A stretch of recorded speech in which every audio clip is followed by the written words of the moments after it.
Assalamualaikum warahmatullahi wabarakatuh. Selamat pagi anak-anak. Ibu harapkan kalian tetap sehat dan tetap semangat ya. Pagi ini kita masuk tema 7, indahnya keragaman di negeriku. Subtema 3, indahnya persatuan dan kesatuan negeriku. Pembelajaran 2. Tujuannya adalah menjelaskan perbedaan dari teknik montase, kolase, mozaik, dan aplikasi. Kemudian menuliskan pengetahuan baru yang diperoleh dari teks bacaan dengan terperinci. Kemudian menjelaskan hubungan antara tekstur permukaan benda dan manfaat gaya gesek dengan tepat. Nah, ini pembelajaran 2. Keragaman budaya menghasilkan keragaman karya seni. Salah satu contoh karya seni berupa seni rupa. Perhatikan perbedaan seni montase, kolase, mozaik, dan aplikasi.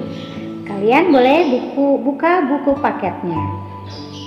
Keragaman budaya di Indonesia membuat masyarakat ingin terus menciptakan karya seni yang baru. Karya seni rupa montase, kolase, mozaik adalah karya seni menempel kertas atau bahan-bahan alam pada permukaan yang berpola. Karya seni lain yang juga dibuat teknik menempel adalah aplikasi.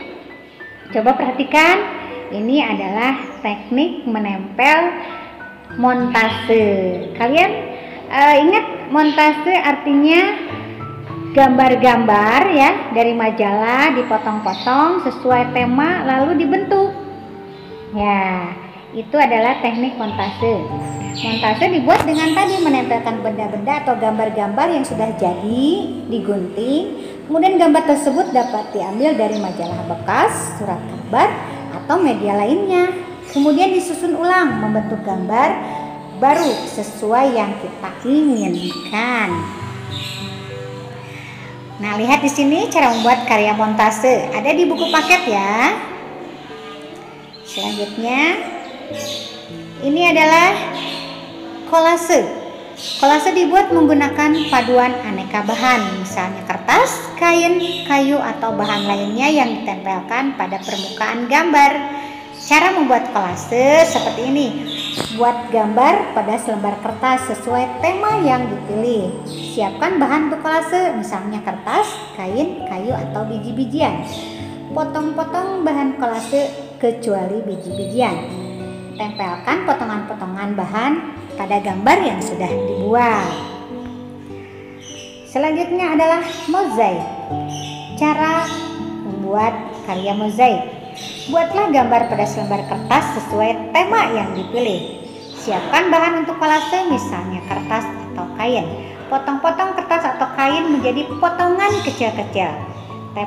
Tempelkan potongan-potongan bahan pada gambar. Nah, jadi seperti ini. Bagus dan menarik ya. Selanjutnya adalah aplikasi. Cara membuat karya aplikasi. Siapkan bahan untuk aplikasi, misalnya kain atau kertas berwarna ya, atau kertas bekas kalender yang berwarna.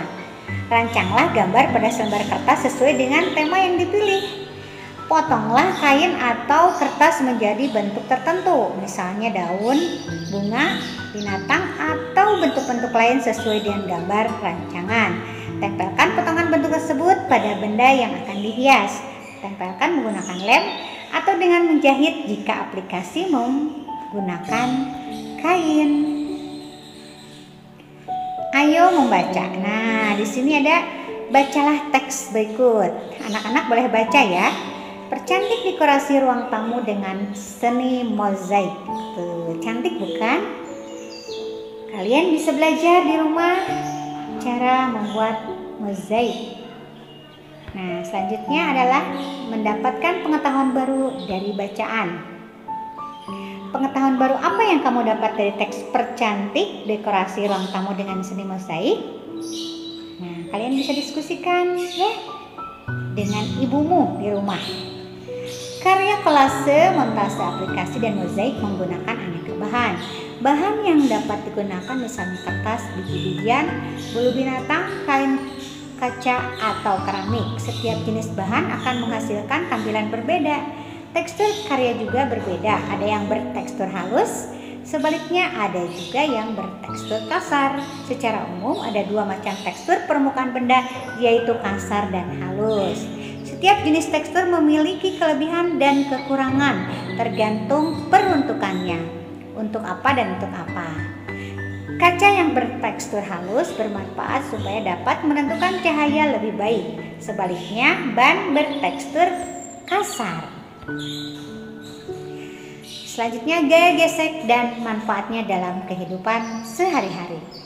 Semakin licin permukaan suatu benda, semakin sulit benda tersebut untuk dipegang. Sebaliknya, benda mempunyai permukaan kasar semakin mudah untuk dipegang. Kekasaran dan kelicinan permukaan benda mempengaruhi nilai gaya gesek yang dihasilkan. Gaya gesek adalah gaya berlawanan arah yang dihasilkan oleh satu benda ke benda lainnya, dipengaruhi oleh permukaan benda. Contoh gaya gesek misalnya gaya gesek antara telapak tangan dengan benda yang dipegang, atau gaya gesek antara telapak kaki dengan lantai saat kita melangkah.